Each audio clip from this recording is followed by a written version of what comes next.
But yeah, those strings are going to be great. Hey, everybody. Happy Wednesday. Matt Bell here at the Electric Violin Shop. Happy to see you guys. Let's talk about athleticism. That's right. That's what violinists should be talking about, sports and athleticism. Sports ball for the win. So it turns out that we do a very physical thing. Playing the violin is a physical thing. It requires muscles and tendons and joints and all that kind of stuff. Playing the violin is a very unergonomic thing to do. We're off on one side of our body and we've got to move things that in a way that our body really was not designed to do. And we caution people all the time, when you start learning to play the violin, get a teacher, because there are a lot of things you can teach yourself. Violin, it's not really the greatest thing to teach yourself. And part of it is because if you do it wrong, you can hurt yourself.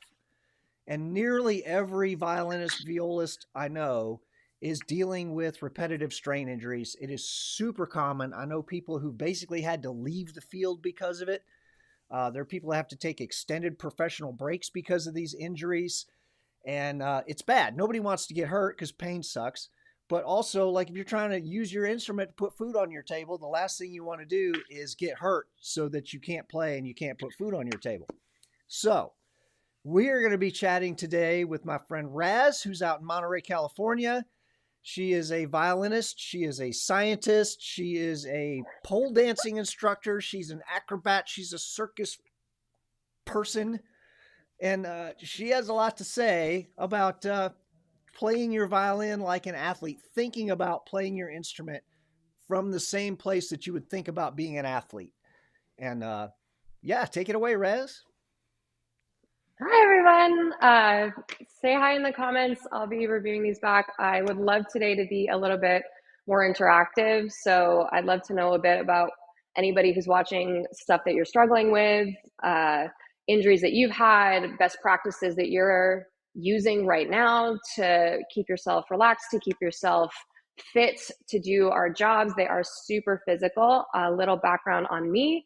I have a degree in human biology from Stanford University that now I finally kind of get to use. But Woo. I've been playing full time for been playing full time professionally now for about 8 to 10 years, and 3 years ago started teaching pole. I own the studio. We're in my studio right now, and so I thought that would be the best place to kind of show some of the physicality.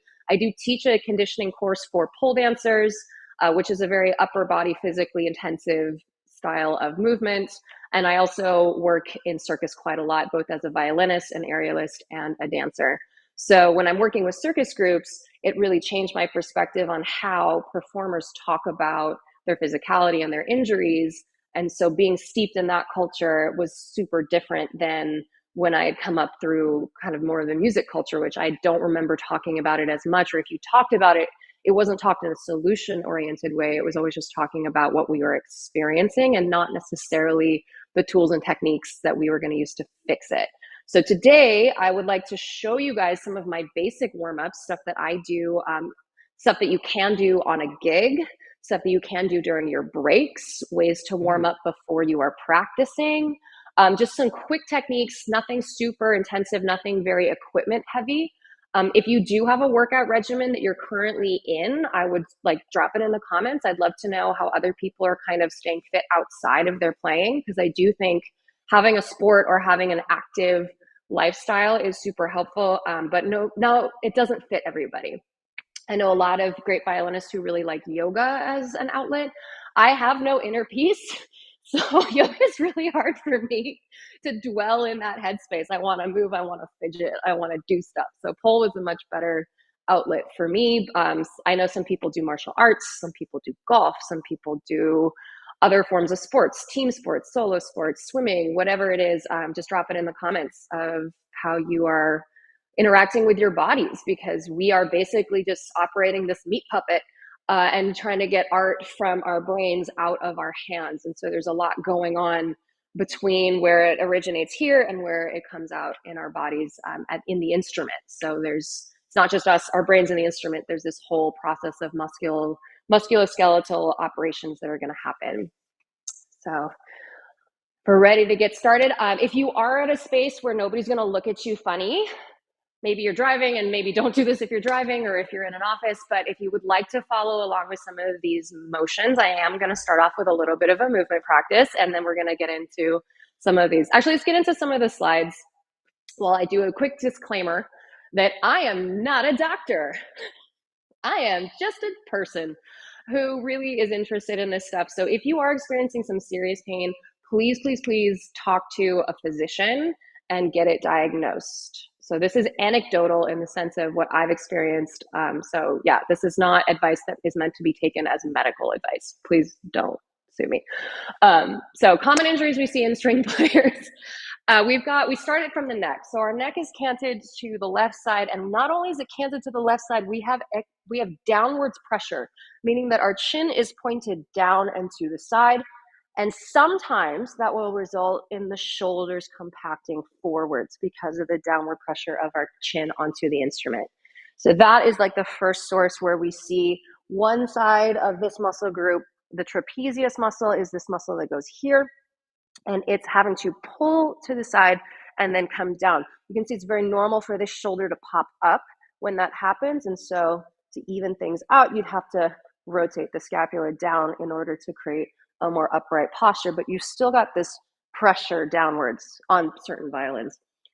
Now that we have created this weird cant and tried not to let this shoulder pop up, we have to lift this elbow and then move the scapula from side to side.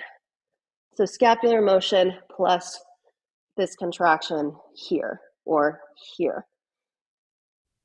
From there, the elbow is just a joint. It's just going to come in and out. Most of the support's actually coming from either behind or in the front of the bicep. Triceps are actually underutilized, I think, in most string players. We're not lifting the elbow up to create gravity in the wrist. We tend to do this and squeeze the wrist, which is where one source of tension can happen. From there, the wrist needs to mobilize, and then the fingers need to mobilize. And that's just your right hand. On the left side, you've got this downward pressure, the hand's coming through, but it's not just coming through naturally like this. It has to do with what's called an internal rotation. The elbow pulls in and across the body if you need to come over. Now, extended range strings players, 7, 5, 6, 7 strings, the arc of range is more intense. So you're going to need more internal rotation of that elbow. And that's just coming from this part of the muscle down here, as well as the lateralis, which is the muscle here. So I come down and then I rotate in. And that's what lets my wrist stay a little bit more relaxed.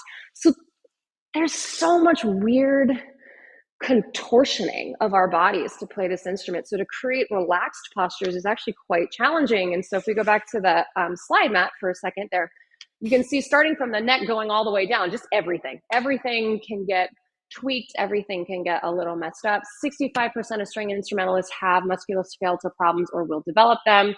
And that's from a article that I read that is cited at the end.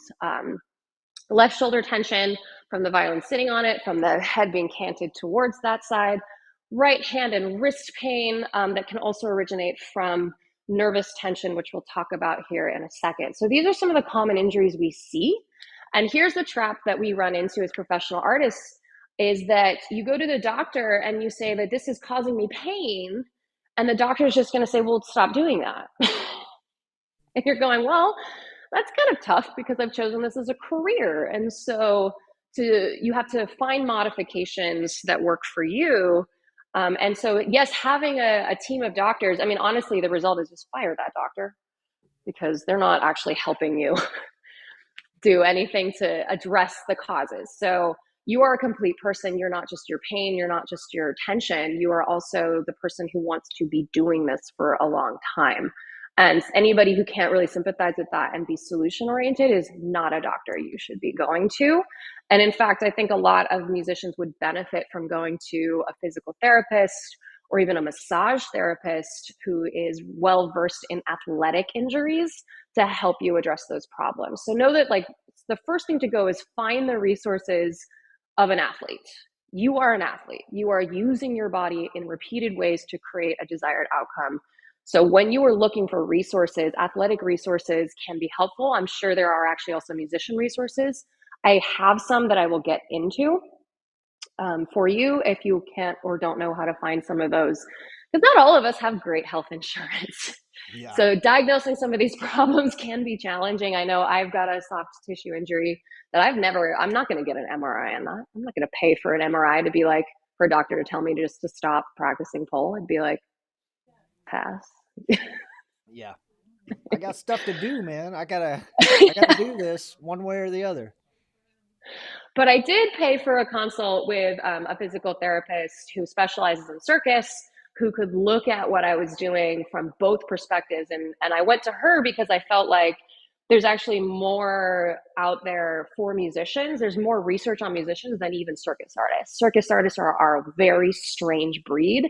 So I went to a circus specialist and then told her about music. And that was an interesting way to do that, because then she was looking at, I got my instrument out, I showed her my playing style, I showed her multiple of the instruments that I used. I use a Viper. I'm actually sitting in the way of it, so there's my two main instruments: Mm.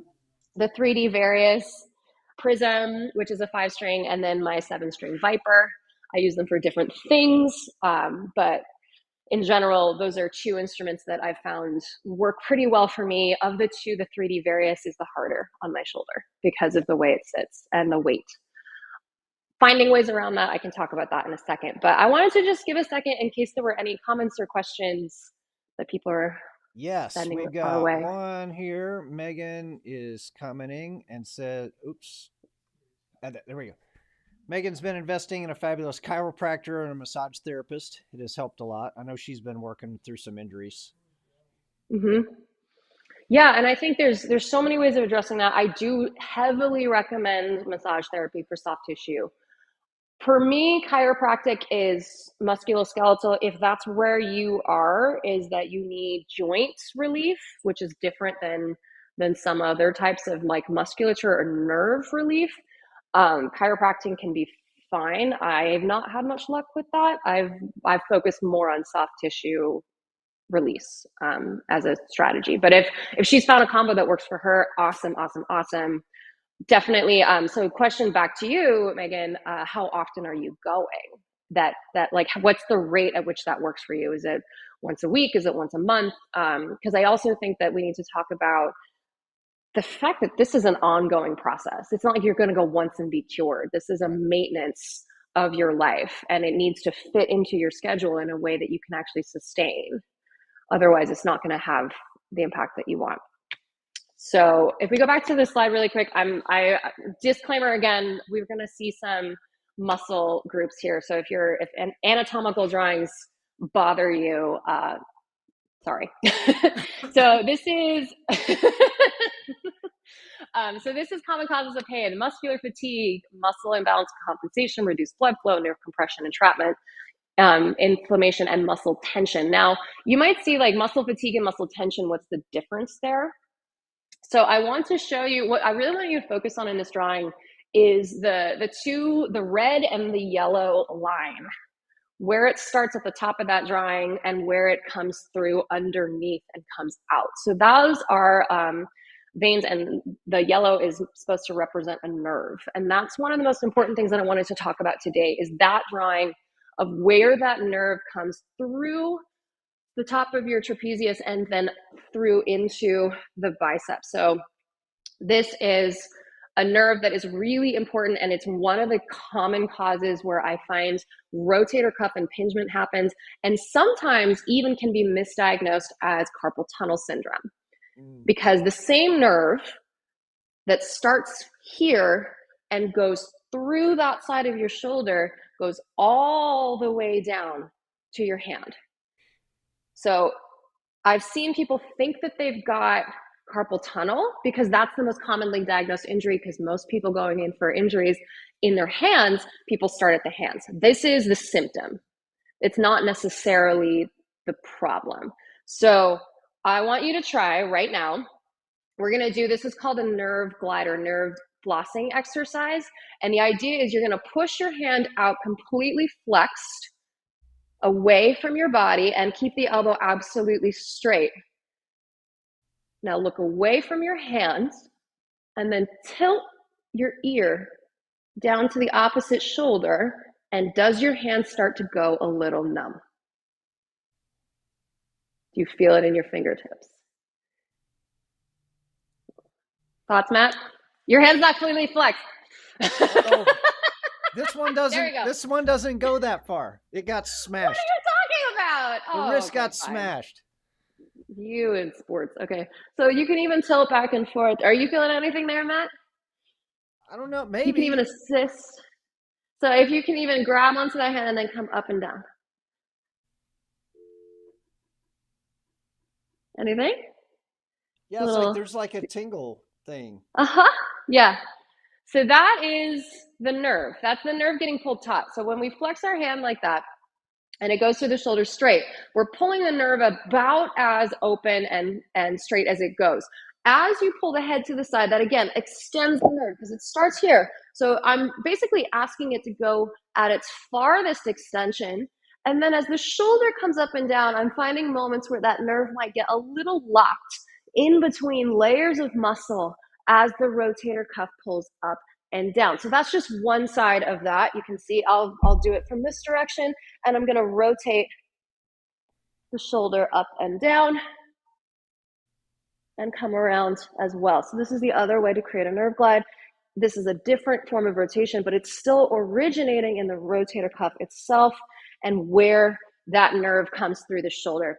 Sometimes it's easier to brace your hand against the wall so that it goes completely flat rather than trying to hold it in that flexed position, because that's using more muscle versus pushing it against a wall is going to let you relax the muscle a little bit and then feel through the nerve. So this is one of my favorite exercises to do it's called a nerve glide. So it's asking the nerve to extend and then working it through the little chambers that it has to pass through, because there's no open space in the body. It's all occupied by stuff. And the more it's like a traffic jam sometimes in there. When there's so much stuff going on, that traffic jam can compact that nerve and it's not going to want to flow freely through that space. And that's where you'll get at the source, your fingers are going to get numb. There's two nerves in your hands. If we go to the hands one for a second there, you can see it. There's two sources in the hand. And the diagram right at the bottom where it says innervation and there's the orange and the blue, your ulnar nerve and median nerve. So typically we'll see the median nerve is the one where you'll feel it. You'll feel it in the thumb. If you're feeling tingle in your thumb or first two fingers, that's your median nerve getting a little whacked out. If you're feeling it more in the outside two fingers, your pinky and ring finger, that might mean that your ulnar nerve is getting more compacted. So coming back to some information there, I tend to see more median nerve compaction being in the shoulder, and I see more ulnar nerve compaction as part of carpal tunnel. So that is my personal issue of carpal tunnel is the next joint. Sometimes we'll get it in the elbow. That's called bursitis. The elbow joint's pretty simple. It's just a hinge. If your funny bone, that when you hit your funny bone, that's the nerve getting hit because it's most vulnerable right there as it's passing over that hinge joint. When the joint pulls forward, it pushes the nerve to the outside. You hit it on something, and then everything hurts. So that's what's happening if you hit your funny bone, is the nerve has been pushed into its most vulnerable spot because the joint is coming around. In the wrist, the carpal tunnel isn't, it's the space. It's the actual descriptor of the space. So carpal tunnel syndrome is when that space gets a traffic jam and the nerve can't pass simply through that space anymore, and inflammation starts to constrict it, and then you lose feeling in your hands or you have pain. So sometimes that's why we misdiagnose issues as carpal tunnel when they could actually be sourcing from the neck or the shoulder instead. So it's important to do some of these exercises and really figure out what is helping. Carpal tunnel surgeries, I think, are overused because people are just wanting to fix the problem and not deal with strengthening or letting their body help them fix it. And so I'm always very cautious. I mean, and some people definitely just need surgery. I mean, after a certain point, if you're prone to inflammation, If you have a doctor that says, yeah, I think the surgery is a really helpful thing for you, then sure. But I do think that a lot of violinists, especially, misunderstand how much is really going on in the shoulder that needs to be addressed over the wrist. We just go straight to wrist because this is the output, Mm. especially on the left hand. This is the output on the right hand. We go to hands. We think hands are the problem and not what's going on in this area. Any other questions right now Not as we any go yet. through? Yeah, Megan says Okay. she's going twice a month to the chiropractor and once a month for massage. Okay. I'm about once a month for a massage. That's me too. And then, well, okay, that's not true. I'm once a month ideally. Do I actually do it once a month? No. So we're gonna do a couple exercises again. Follow along if you would like. I do have in the notes for later another video that you can reference that has what's called nerve glides, which I really like. I'm gonna get up a little higher on my knees so you can see. But this is a standard set of exercises that I do with my students because of how intense pull is on our shoulders. So I'm gonna just start by making sure that my shoulders are even, and I'm gonna set my shoulder blades back a little bit so my chest is slightly lifted and everything's in balance. And I can check in a mirror that my shoulders are actually even.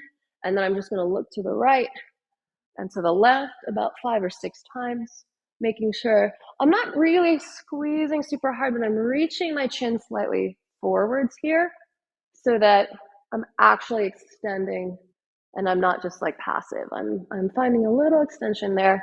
And then again, up and down. I don't want to just drop my head back. Again, I'm reaching in order to create length through this part of my neck. And then rather than just dropping my chin straight to my chest, I'm trying to think about pulling my head slightly forwards so that I'm creating length through the back of my neck. So this is a purpose. It's not just movement for the sake of moving. I'm trying to move until I feel extension here. Maybe I'm jutting my jaw a little bit forwards here or even back, whatever makes extension happen. And then again, pushing my head forwards. You can even use your hands to cut behind your head and help to find a little bit more length there if that's what creates that space for you. There's really no right answer. It's really about trying to find any kind of stretching space. One of my other favorites for us as violinists is a weirder one. I'm going to think about dropping my ear to my shoulder and then turning my chin down and then turning my chin up. And that's really going to get into that trap muscle, that side trapezius muscle where it connects into the shoulder. And you see, I'm even leaning up and I can feel it. So I'm going to sit on my hands. So I can't do that because my shoulder wants to move up and I don't want to let it. I want to find that length. So another side. One other tool. I'll show you another tool for this one. I'm sorry, my hair's on my face. I should just put it up. And then letting up. So next, so that's just the neck. And that usually helps me just get a first initial like, okay, I'm ready to move. I'm about to do a thing. From there, I like to just start with some shoulder rolls here. This is focusing on the scapula. So I'm pulling my scapula forwards, which are your shoulder blades. And then as I roll back, chest lifts, pulling the shoulder blades down and together. This is mostly moving those big shoulder blades. For this rotation, it looks a little silly, but it feels usually pretty good. And then the other direction, coming forwards, almost like shrug my shoulders forwards, let my elbows follow. Just mostly working through the shoulder blade. And then the next one, I'm going to actually put my hands on my deltoids. This is focusing more on the actual rotator cuff and then shoulders roll. I can keep my scapula more still here. Shoulder blades aren't moving as much. They might move a little bit, but this is mostly focusing on the actual rotator. And then again, the other direction. If there's any sticky spots, sometimes I'll spend a couple more rotations there just to figure it out. And now the shoulder blades are like the shoulder girdle is actually warmed up a little bit. From here, I will do my nerve glides. So I'll drop my ear over, gentle pressure to the outside of my head. I'm push away like I'm pushing away the wall, like talk to the hand kind of a thing. And then I'll slowly drop that arm until I feel that nice extension through the shoulder. Hand's gonna come open, and then I'm gonna think, I'm reaching for the floor. So I'm actually pulling down and then release. And then I pull down and release, and I feel that muscle really stretched out. So about 3 or 4 of these, or maybe 10 if you really have the time. And then to release, I don't like to just pop my head up because it's been quite opened here. So I just like to like roll my head down and to the other side to find a bit more length rather than just popping right out of the exercise. Doesn't feel as nice. So then here comes the other side. Gentle pressure. I'm not pulling my head down. I'm just adding a little extra weight with my hands to help find that extension. Pushing the arm away. Oh, that one's tight today. And I can feel it. I mean, I feel a little bit of numbness or even tingle in my hands at this point. And then I'm going to drop that arm down, open the hand, reach for the floor and release, reach for the floor and release. And that's really using muscle to pull on my trapezius to help open it up.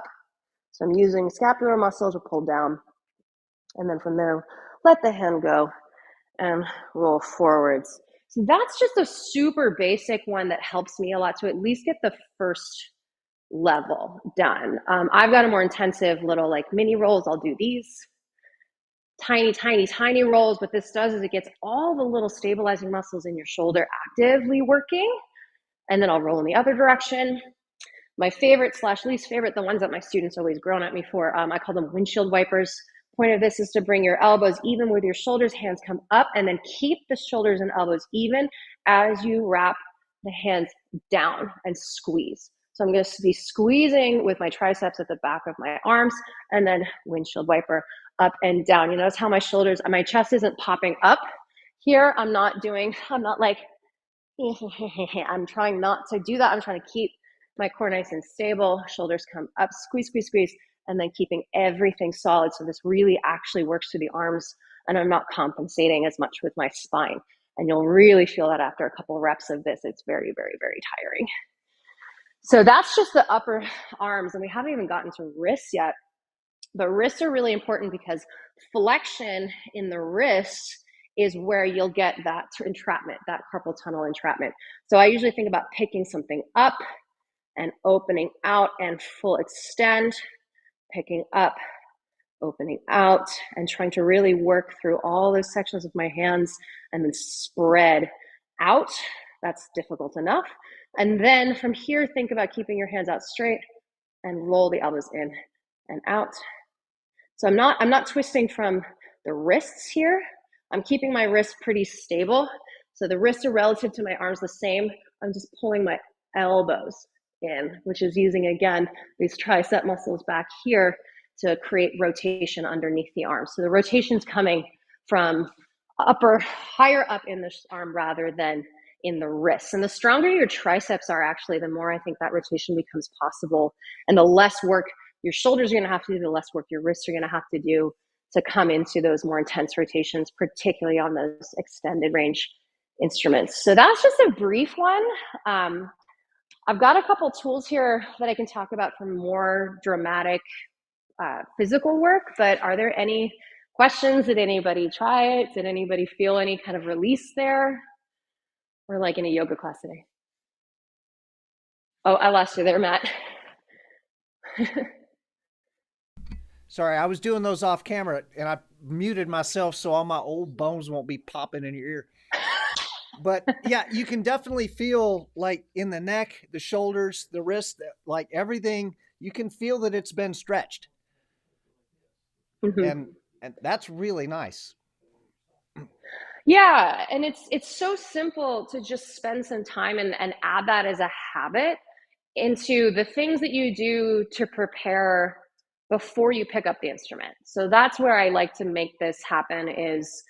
Happens every single class. I teach a 15-minute warm-up before we ever touch the pole. Because if our bodies are not prepared to do the work, we're going to injure ourselves. So it's hard, and God knows, like, I've seen it all the time where people will practice pole at home by themselves, and then they'll come into me and they'll say, well, I can't do as much. I can always do more in class. And I'm like, yeah, because I warm you up. I make sure that whatever we need to do that day, your body is prepared to do it. And so I think that that's a practice that I'd love to see talked about more in the string world of what do we need to prepare our bodies for to be respectful of the work we're about to do? If you're going to be doing fast exercises, if you're going to be working on etudes with a lot of fast bowing technique, like give your wrists a little love that day. Do some hand exercises, play with those muscles because you're about to ask them to do a thing.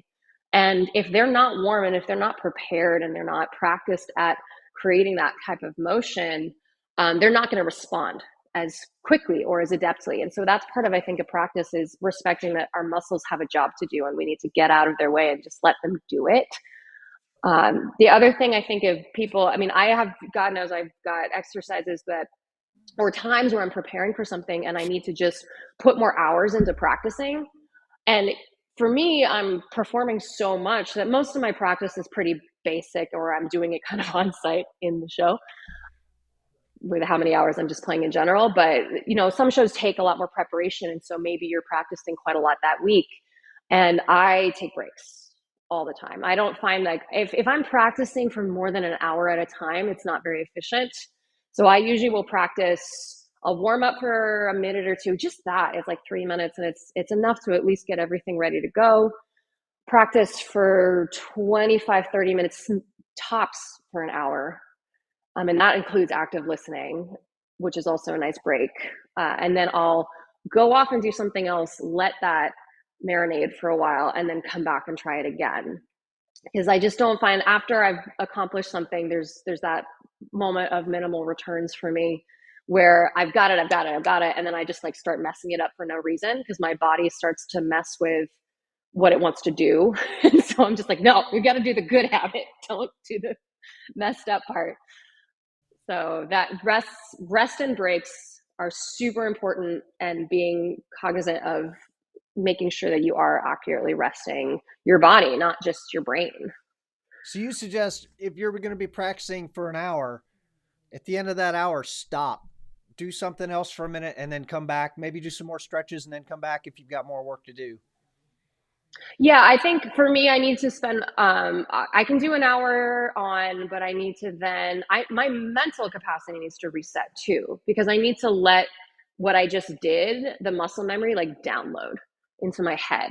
So sometimes I only do 15 minutes on, and then 20 minutes off, and then I'll come back and forth, back and forth. That's fast enough that I don't need to re-warm up every single time. Or I'll do something where I'm actually moving, like I'll clean. I'll clean my house or not. Or I'll work on pole, or I'll like do something else, or I'll stretch, or I'll do yoga, or do something physical where my body doesn't have a chance to fully cool down, but my brain has a chance to go over what I was just learning and then listen to it again, come back to it again. So if you're wanting to do that way, and I'll do that in 8 to 10 cycles a day so that I'm doing it in the morning 2 or 3 times, and in the evening 2 or 3 times, sometimes in the middle of the day, but it's only like 15-minute chunks. And for me, when I'm working on short-term memory, that's what works best. Long-term memory is a little different. That takes a little longer of a time frame to prepare because I think long-term memory takes a couple weeks to set. So if I need something in the long-term memory bank, then it needs to really go. I just did a show in Edinburgh for the Fringe Festival where I was dancing and playing at the same time. So I was dancing a tango and playing,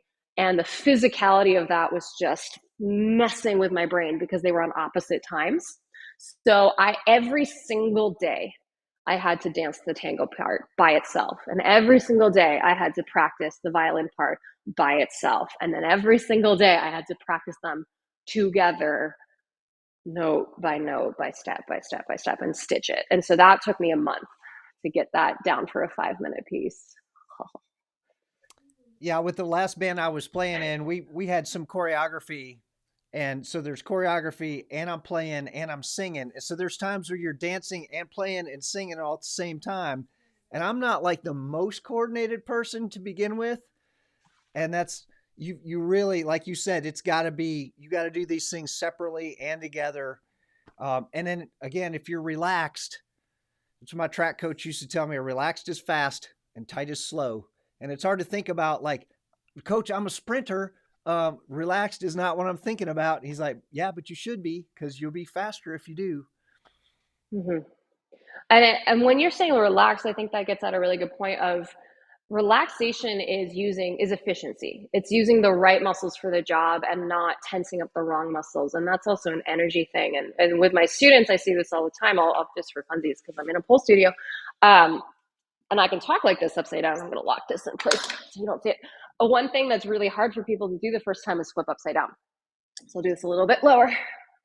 So I can hang out here for a really long time and talk because I'm being efficient. I mean, I'm having to hold my position, but in general, I can talk, I can move, the muscles that I need to use are being used. So people go like, well, how the hell do you hold that? And I'm like, well, I'm not being inefficient with my practice. I know which muscles need to get used for that shape, so I can just do it. And it's taken me a long time to get there. And when it's not a pole, flipping upside down is a little different, but that's what I spend most of my time doing is like talking to people in that position and going like, well, I know how to use those muscles. So same thing with playing fast, a lot of fast twitch muscle, but if you're relaxed, you can do that a lot better. I mean, that's where some people like that I just watch like how fast they can play like Earl, holy hell. Yeah. But he's dealing and with injuries too. right, and that does come with tension, but but I also think it's because he's playing so intensely low on a very largely deep instrument. So I think that's not necessarily because he's tense. You can't make that sound to be tense with that hand. I think it's more this contraction with the instrument where he's sitting always on those low strings, and that is a huge amount of like up and over on this side and contracted on this side. I can imagine how just challenging that is. The other person who I'm always just like the speed, but the relaxation is Patrick Contreras. Yeah, another California guy. Yeah, yeah. But I know like we all have injuries. My injury right now is scapular on my left side, meaning that I've overtrained in pull, so that my shoulder was just freezing underneath. So this part it can move back and forth, up and down. It can also rotate like this, and it wasn't pushing forwards enough because of how much it's contracted back when I'm hanging off of it because I'm hanging on the pole so much. So that was never a problem in pull, but when I started to push it underneath the instrument for 45 to 90 minutes at a time, and when I play, it's nonstop. Like I don't take that violin off, and the minimum is 45 minutes. And for a while, I was allowing my clients to ask me for 90 minutes straight without a break. And I nixed that. That's no more. So that's part of it too, is this advocating for like, no, my body, and now my body tells me, like I can tell when it's been 40 minutes pretty much on the dot because my body's like, hey, can we stop? So it's gone into my practice too, because I don't want to ignore those signals that my body's telling me, like, cut it out. And same thing when I'm practicing. If my body's gonna tell me to cut it out, I need to cut it out and like figure out how to relieve that tension and like practice another way. Maybe it's active listening or working on something rhythmically, which I do a lot when I'm practicing singing and playing, or movement and playing, is I'll speak or I'll clap out a rhythm. Okay. So that my brain is still doing the mathematical work that it needs to do, but I'm not necessarily putting that load on my body for no reason. Yeah, my professor at Illinois, Rudolph Hawken, is really he's a stickler for relaxation. So, and he will give exercise like, okay, I want you to tip your head back, and I should see your mouth just hang open, and your face should just be loose. And as you're playing, like you should almost be drooling because your face is so relaxed, because your face has got nothing to do with playing the violin, which is what he's always yelling at me because I'm always making these crazy guitar faces. And so, like he said, you should almost, like, the head should almost just kind of be flopping around. You're not using, you shouldn't be using your neck and head muscles and tensing and that's, it's like you're saying, you're inefficient. You're using muscles that you don't need to use, and that's going to cause injuries and problems and tension and all that. Mm-hmm. I just did a show where I was asked to dance with a partner, and so I'm playing. I have this freaking crazy costume on. So I'm playing, and he's going to come and pick me up by my hip. So I'm in this sort of like position here where I'm active in my hip and I'm rolled over. So I'm like quite back intensive because I don't want to hit him in the face with my bow arm. And so I'm kind of looking over the shoulder, and he's picked me up from here and at my hip, and he swings me around, and we do all kinds of dips and stuff. And it was the most intensely like, I need to not look when somebody's watching that happen. It cannot show in my face because it can't just be like, oh, this hurts so much. And it's more just like you have to set that leg. And so like that muscle memory of just going, and we practice it a bunch, and that's tough on him too. So like you only have so much time to practice that together because he's gonna get fatigued. He's picking my butt up and then like rolling me around. So that's been a good exercise too, of like working with dancers a lot and seeing how they're solving those problems from these repetitive stuff where it's like, yeah, we got to get the technique because I need to not hit you with all the pokey bits and you need to be able to get me in a position where we can roll around and do this, and I need to not mess up the notes. So he can't jerk me up. He Right. can't like lift me with like a big hitch, because if he does, when I come down, the bow's going to slat a little bit. So it was also like anticipating that and not being tense, but like kind of, it's almost like being on a boat where you're just like, all right, here we go, boom, all right. And then now I can phonate the note properly once the movement has finished. And that was a good challenge there. And then from there, he put me in a hoop, and I do this quite a lot where I'm pulled up into the air. And that, when I started doing violin in the air, usually I'm in what's called a moon. I've got some pictures on my Instagram of that, and it's basically like a hoop it looks like a crescent moon. There's a wedge that's about this wide, and so I kind of just like sit my butt in it, but there's nothing holding me in that hoop except my legs. So I cross one leg around the top of the arc of the hoop and the other around like this, and then I side saddle it and then play. So that leg lock is the only thing keeping me in, and then my hands are off. Like I can't use them. So most aerialists get to use their hands, and I don't. So that is this tricky thing about being a violinist in the air, is the security blanket is kind of taken away. So one thing I do is I have a Wiimote on my bow. So if I need to be able to drop my hand off, because that's a safety issue. So, but again, I am pretty tense in my lower body because that leg lock is the only thing that I'm up 16 feet in the air. The leg lock is the only thing keeping me in. And should I have a safety harness? Yeah, but circus people are crazy. So the first time I ever got asked to do that, I was like, there's a harness, right? And they're like, yeah. And then I get there and they're like, no, that's not a thing. Your costume's too complex. Just go sit in the hoop. And I was like, okay, this is fine. So it looks like I'm relaxed, but then you see the bruises up my legs the next day from locking around that piece of metal. And I'm just like, yeah, of course it looks like it. So that image that I sent to you for the very first image in that slide is a good example of what that looks like, where like my face can look pretty relaxed. I feel like I was very proud of that because my arms are pretty relaxed in that shot. It's, of course, the text is in the way, but you can see how like twisted around I am in that position. And I'm quite sat forward. So my chest is very open because my back's resting against it. I've kind of locked my head around as well. So my legs are locked around the hoop. That hoop is about an inch in diameter. And it's spinning, by the way, while I'm playing in it. Because of course it is. Because of course it is. It's how it looks cool. So that it's just been this like great challenge to work with athletes really and compare stories and figure out from them what's going to work. And we all share that. So that is, I guess, what I would love people to take away from this is the work of prepping your body for what you're about to do. And if we could go to that quote, I'm just going to make you go all through this presentation as we wrap this up. Yeah, let's do it. The quote there, yes. While athletes benefit from ongoing support from the sports medicine discipline, orchestra musicians are often deprived in terms of accessing on-site management of their musculoskeletal disorders, meaning that there's a person off the sidelines of a football game if you get injured. there's a person helping you address those issues in real time as professional athletes. Or when you go in for training, there's a doctor on site and a physical therapist, and this team. There's a team behind athletes to help address these problems. And I would love to see in the music world, can we create our own teams?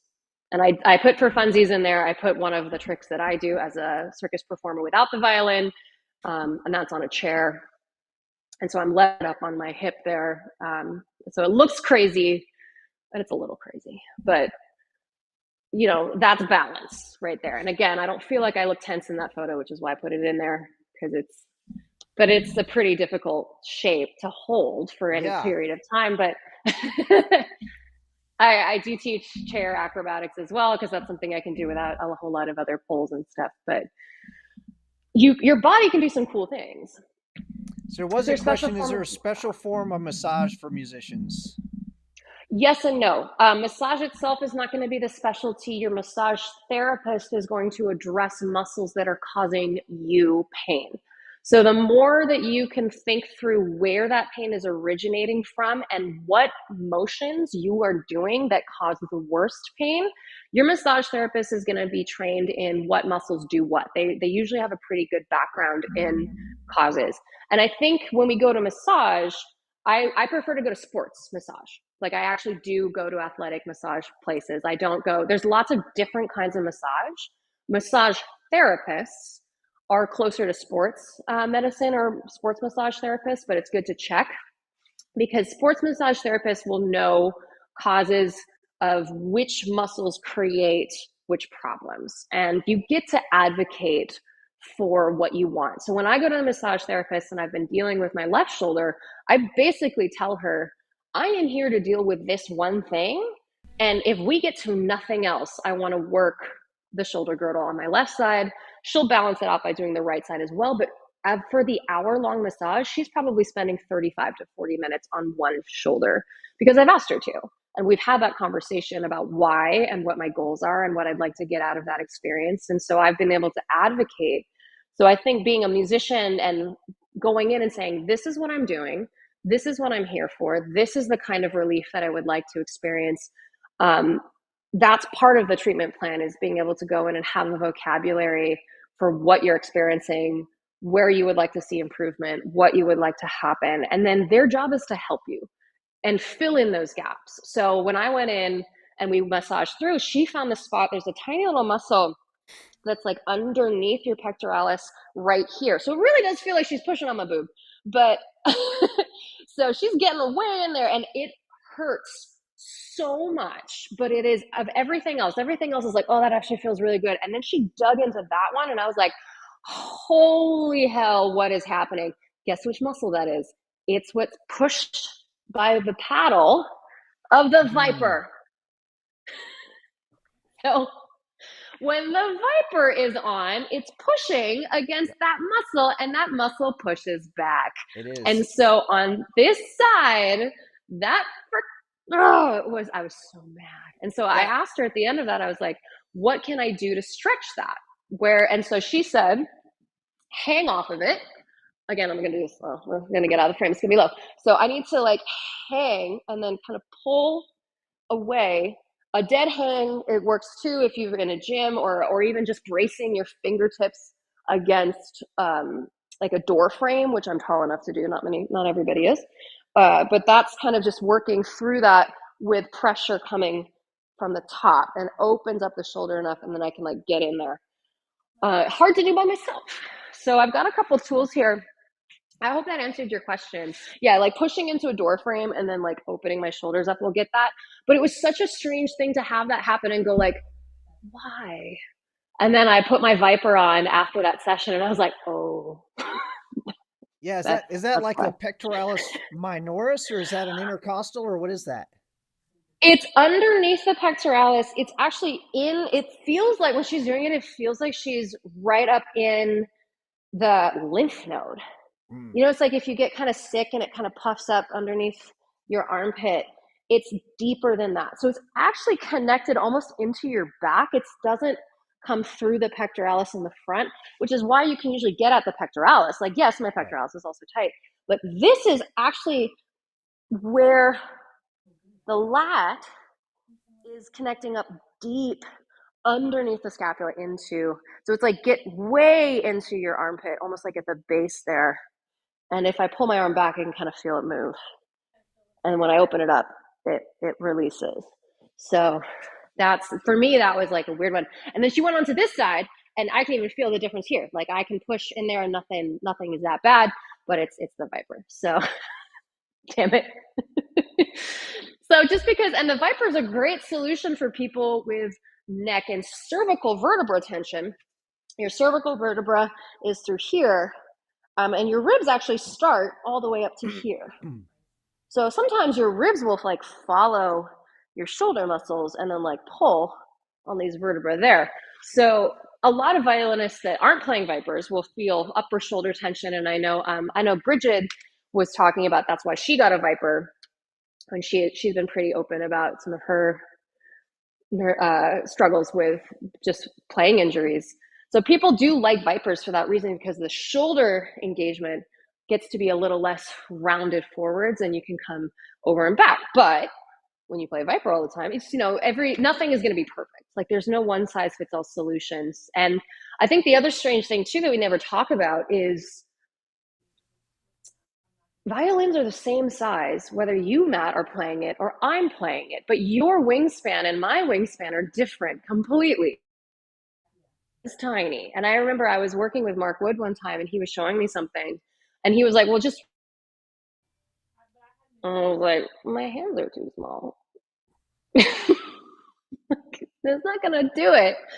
So I think that was that moment where I was like, oh, I mean, most teachers deal with that when they have a lot of students and they'll find solutions. But we don't think about our compensations where it's like, I will have to compensate differently than you will of an instrument of the same size. And that's where I think some people don't like Vipers or do like Vipers, because it fits their frame a little bit differently and different instruments will feel right. And that's a cool thing about electrics is now we've got access to makers and options, whereas before you needed that mathematical perfection in the instrument to create the sound you wanted, and now we don't need that as much. Right. So we have a bit more flexibility to create specialized instruments. I think you had in this handout, you had a link or something that you wanted to talk about. Yeah, so we did some of these exercises, but I wanted to list them out. And I wanted to talk a bit about passive and active. So we did most of the passive ones, meaning that we are moving, but we're not moving against a kind of form of pressure. An active exercise is one where you've got something like a band and you're working oppositional muscles. So, pulling across and in. And so this is providing resistance to work the muscles in a really set space. Obviously weight training will do this too. I do prefer resistance bands because I can fit these in my case. I don't need a whole lot of tools to do it. A lot of resistance band will come, if you're just, you can buy them off of Amazon or wherever, sports shops as well. Some of them come with something like this, which looks like a little band, and it unlocks. What this is for, this thing, is to put in your door. So you put this on the other side of a door, you close it, it gets pulled in, and all of a sudden your door has become a resistance source.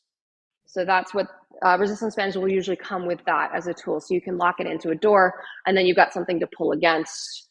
So I love resistance bands for that reason. They don't take up a lot of space. They're really helpful tools. This is a medium-sized one.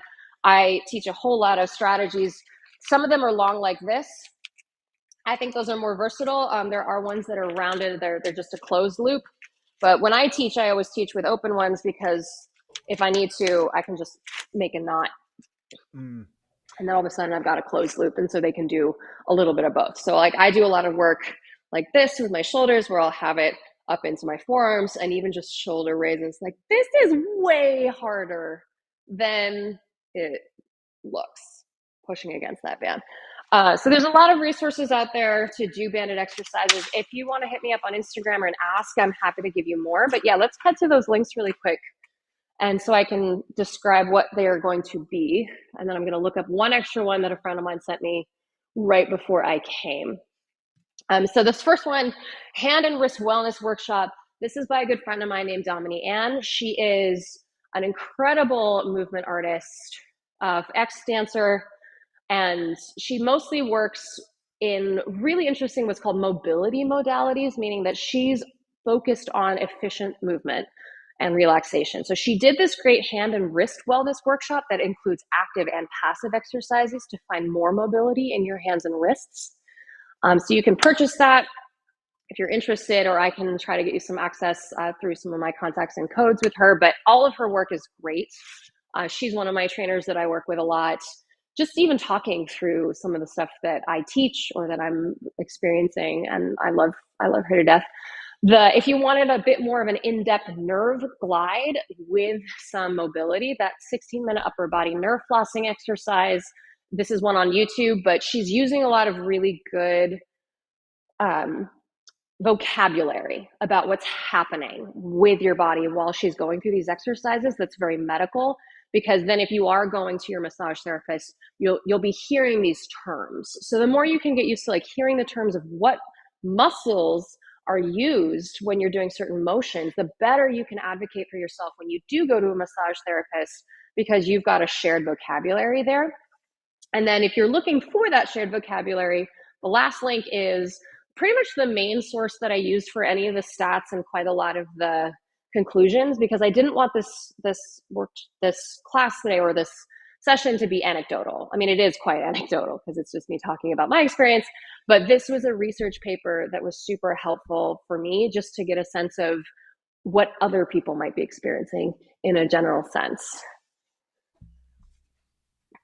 So hopefully we can give access to that in some way or other. So the last one, which I didn't actually get to put on this because it came in very late, was a modality called ELDOA, ELDOA. And I'm going to go back on the Facebook and YouTube in a second here after we conclude, and I'll put a link in the comments there.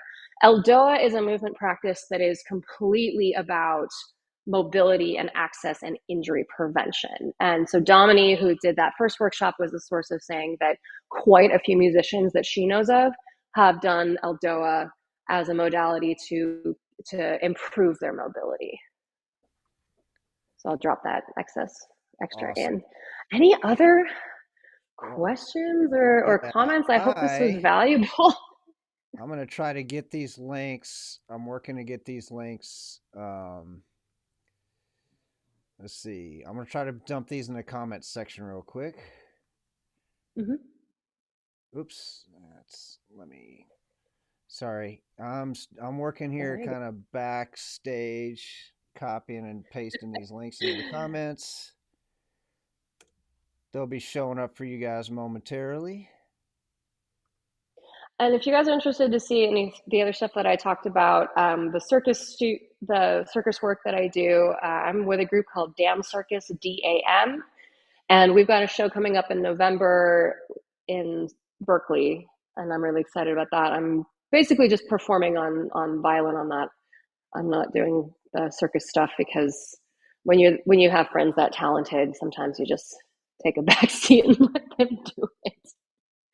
But they're a great crew to work with, and they've been a super great source of assistance and resources for me, not just in my pole practice, but also in just sort of figuring out some of these tricks and techniques, because I think there are some of us that do aerial violin. There's more now, and I'm aware of quite a few, but it's still, I think, under 15 people that I know of that do this. So we're kind of treading odd ground. In fact, I just got a new bow today that I'm excited about that I asked to be custom designed for my aerial work. So I haven't tried it yet, but I'm excited. It's by Incredibow, and so they made me a custom aerial bow. Yeah, nice. So I haven't seen what it looks like. I haven't even got out of the box. Yeah. I did get all the links in the comments, so if you guys are watching, you can click on those. And I guess I could have put you back on screen. Sorry, I was busy. I suppose, or people can just, look at hyperlinks. So yeah, thank you so much for doing this. I've found, like when I'm in the gym lifting weights, and I've had shoulder problems throughout the years just because of way too many collisions. But, I'll warm my shoulders up for a good 5 minutes before I start putting any weight on them. And I don't know why I don't do the same thing for violin. That's the thing that I'm most likely to get a repetitive strain injury from. So it's probably worth 5 or 10 minutes of warming up before picking up the instrument to play, if I'm going to have an extended practice session where I'm really going to be working some stuff, it's probably worth getting the wrist and the shoulders and the neck and the back and all that stuff loosened up so that I don't hurt myself. I mean, it's also going to be timed if that's a lot to remember. Maybe if you've got a regular yoga class that you do, or just setting your schedule up in such a way that maybe you do a yoga class and then you schedule your practice time after, and you just say, like, getting into that habit of only trying to make those work together, because we're all busy. Like, we're all busy. I understand this. So trying to find a schedule that works for you is, I think, part of the challenge. But do what works, even if it's unconventional, even if it's just that you're back there doing, like, in the middle of, like, back behind the orchestra, or you're doing shoulder rolls. I mean, I've got so many little tips and techniques of, like, how to warm up using just a wall that we didn't really get to today, but happy to share that to anybody with any questions. Even if you're watching this later on, hit me up in either Instagram or Facebook. Razzvio is how you find me there. So that Razz at the top of the screen, and then just add VIO, like violin, and that is how you find me. But happy to show any exercises, because I think it's just a continual conversation of what people are dealing with, and I would love to see that conversation continue, because it's been so nice to have it in the circus community, of me being like, well, this is what I'm dealing with, and somebody's like, well, I trained this oppositional muscle to deal with that. I'm going, oh, okay. So I'm happy I could share that resource with you guys today. It's a little bit like buying insurance, right? Like, I don't know if I can afford this insurance. You might not be able to afford to not have that insurance. If your instrument is a thing that you're using to pay your bills, you probably want that thing insured. Well, your body is a thing that you're using to pay your bills, and stretching and getting ready and warming up before you play is kind of like buying insurance on your body. And if you think, oh, I don't have time for that, how much time you think you're going to have if you get hurt and you can't work? Yeah. Well, just for funsies, because I feel like I've just been sitting here and you guys are in this cool studio and I haven't done anything fun. Here, I'll just do the little whole thing as we sign off here, because I've got the headphones on. So this is the kind of stuff that I'll work.